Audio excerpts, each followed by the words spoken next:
Dans un bois, près de Varsovie. Bon alors le dimanche matin, en Pologne, on va pas au golf, c'est soit on va à la messe, soit on va jouer à la guerre, dans la forêt. Nous retrouvons l'une de ces milices, habillée comme les forces spéciales de l'armée. Mais dis donc, ils font pas semblant. Hello. Ben. Nice to meet you. Is it true everything or it's Ce fake? sont des vrais ou ce sont des faux? Non, non, là, ce sont des faux. You are not military. Vous n'êtes pas du tout militaire alors? Une sorte de militaire, des militaires non officiels. Ah. Cette forêt, c'est le spot pour ces soldats non officiels. Nous n'avons pas fait 500 mètres que nous tombons sur un autre groupe de scouts attardés. Is it yours, group? Ils sont avec vous? Non, non, It's not enemy. C'est pas des ennemis. Hein. non, non. Ok. 2 fois par mois, ces jeunes s'entraînent en mode commando. Étudiants, garagistes, chauffeurs, ils ont entre 18 et 25 ans. Les gens en vélo. Il a flippé. Tu m'étonnes. Je serais en panique à leur place. Bien sûr que je ferais demi-tour. Excuse-moi. Where did you learn Où that? avez-vous appris How do tout you ça? know to do that? Nos connaissances viennent de militaires de carrière, d'anciens soldats qui nous apprennent. Ou sinon sur Internet avec une chaîne YouTube sur les tactiques. Couche-toi à terre! Plus vite! À terre, à terre! En Pologne, il y a des centaines de milices paramilitaires comme celle-ci. Pourquoi le méchant a un kéfier? Parce que c'est l'habit typique du méchant. Ces hommes font partie d'une organisation appelée les Tireurs.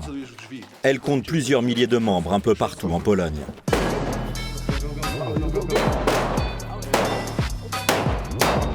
Pour l'entraînement, c'est bala blanc et pétard mammouth.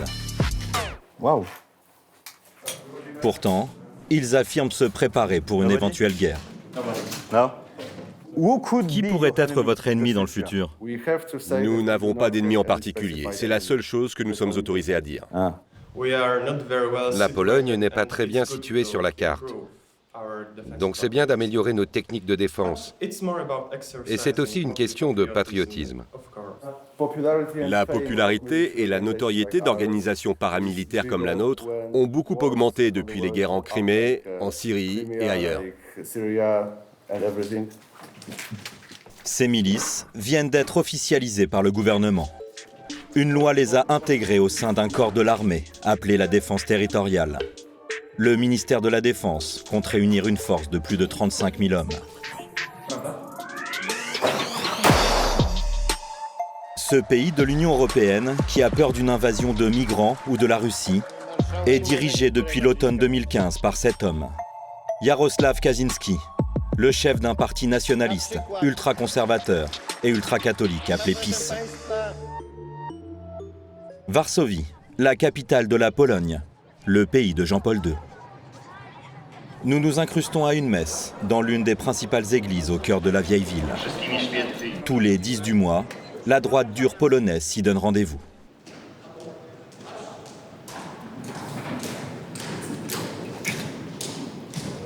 Il fait flipper leur uniforme.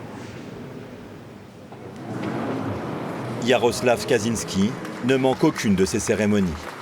Avec lui aujourd'hui, 2 membres du gouvernement. L'Église et le pouvoir polonais n'ont jamais été aussi proches, avec les mêmes discours intégristes. En Europe, on parle de la liberté d'expression, mais en même temps, on punit les militants anti-avortement. L'avortement, l'euthanasie, les manipulations génétiques, la fécondation in vitro, nous sont montrés comme des valeurs européennes, comme des acquis de l'homme contemporain. En réalité, c'est obéir à la tentation de Satan. On nous demande d'être tolérants face à l'attitude agressive des milieux homosexuels, vendue comme une valeur européenne. Mais on ne peut pas considérer une pathologie comme une norme européenne de plus. L'homosexualité vue comme une maladie et le droit à l'avortement remis en cause. Rien de choquant pour les conservateurs à la tête du pays.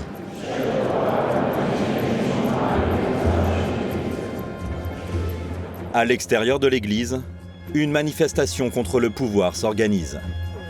Des mouvements de citoyens arborent une rose blanche, symbole de l'antifascisme.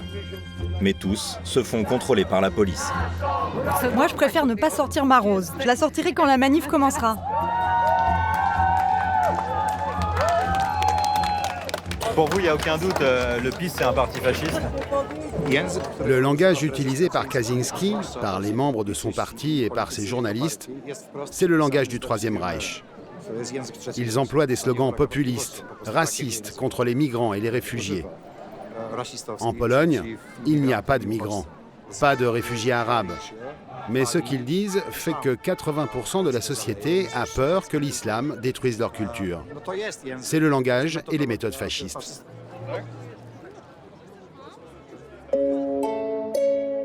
C'est le milieu de la culture le premier visé. Quelques jours plus tôt, des militants d'extrême droite ont attaqué ce théâtre de Varsovie.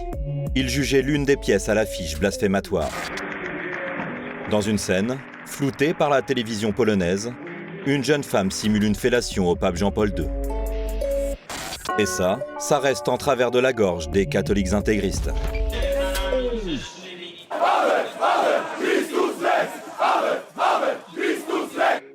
Nous devons être fidèles à notre Église.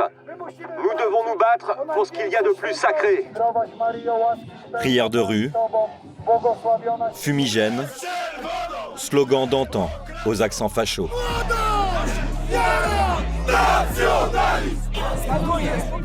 Certains réussissent à entrer dans le théâtre et jettent un flacon d'acide dans le hall. Ces crânes rasés ultra-violents appartiennent à l'ONR, le camp national radical, une organisation nationaliste d'extrême droite polonaise. À Varsovie, ils sont partout et font plus d'une manif par semaine.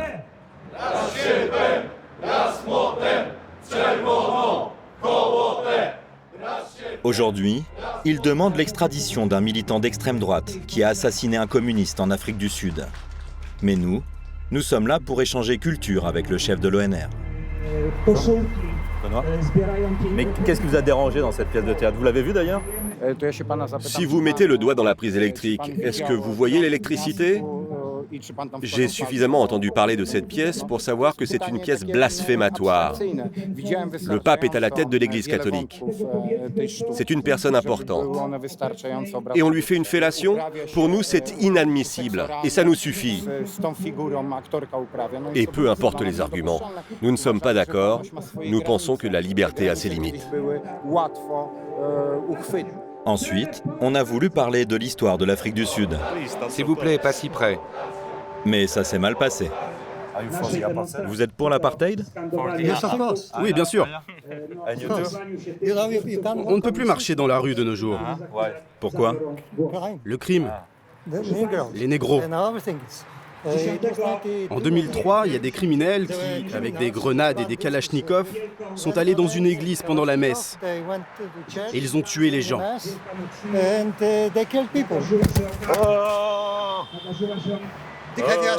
T'as demandé la permission? Au théâtre, ce matin-là, la voie est libre. Pas de fachos en vue. C'est calme aujourd'hui. La troupe vient de jouer plusieurs représentations de la pièce en Allemagne. Nous retrouvons le directeur du théâtre, fier de nous montrer une standing ovation. Ça, c'était hier à Berlin. Personne dehors à Berlin. Personne. Personne dehors. Les comédiens étaient contents et relax. Oui, parce que depuis, ils étaient tendus. Oui. Ils m'ont dit qu'ils ne voulaient pas rentrer en Pologne. Ah, vraiment? Parce que Berlin, c'est mieux. À ses côtés, l'une des dramaturges qui a eu l'idée de la pipe au pape. C'est quoi cette scène alors? Cette scène, c'est un symptôme de la maladie qui ronge la société polonaise, de ce culte de la personnalité voué au pape, qui ne laisse aucune place à la critique, qui nous empêche de parler d'une façon objective du pouvoir de l'Église en Pologne et de la façon dont elle en abuse. Le milieu de la culture est dans le viseur du gouvernement. Récemment, 2 directeurs de théâtre public ont été virés. Pas assez patriotes, pas assez cathos, au goût du ministère de la Culture. 120 metteurs en scène polonais viennent donc de monter un syndicat pour résister. Notre obligation, c'est de provoquer la discussion. Je pense que le théâtre est un meilleur endroit pour discuter que la rue. Le théâtre doit provoquer, parfois choquer pour démarrer des discussions, pour mettre sur le devant de la scène des questions qui ne sont pas présentes dans le débat public. Retour à la sortie de la messe de l'ultra-droite. Kaczynski et son parti du PiS organisent chaque mois une procession religieuse dans le centre-ville. Mais aujourd'hui, c'est particulièrement tendu. Ah ouais, ouf. Il y a des flics partout. Les manifestants antifascistes voudraient bien offrir leur rose. Mais la police les embarque manu militari.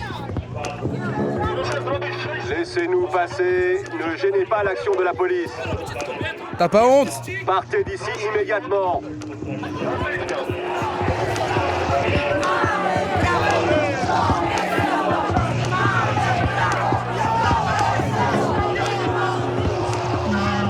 Dans le cortège, Kaczynski ne semble pas vraiment gêné. Il profite des prières diffusées dans la sono et n'entendra pas les manifestants. Le gouvernement voudrait restreindre la loi anti-avortement qui est déjà l'une des plus restrictives en Europe. Nous sommes contre la politique de Kaczynski. L'Église prend de plus en plus de place, envahit la rue, s'immisce dans notre vie privée, dans notre chambre à coucher, jusque dans notre culotte. Aujourd'hui, un cordon de police sépare deux Polognes qui ne se parlent plus et qui semblent difficilement réconciliables.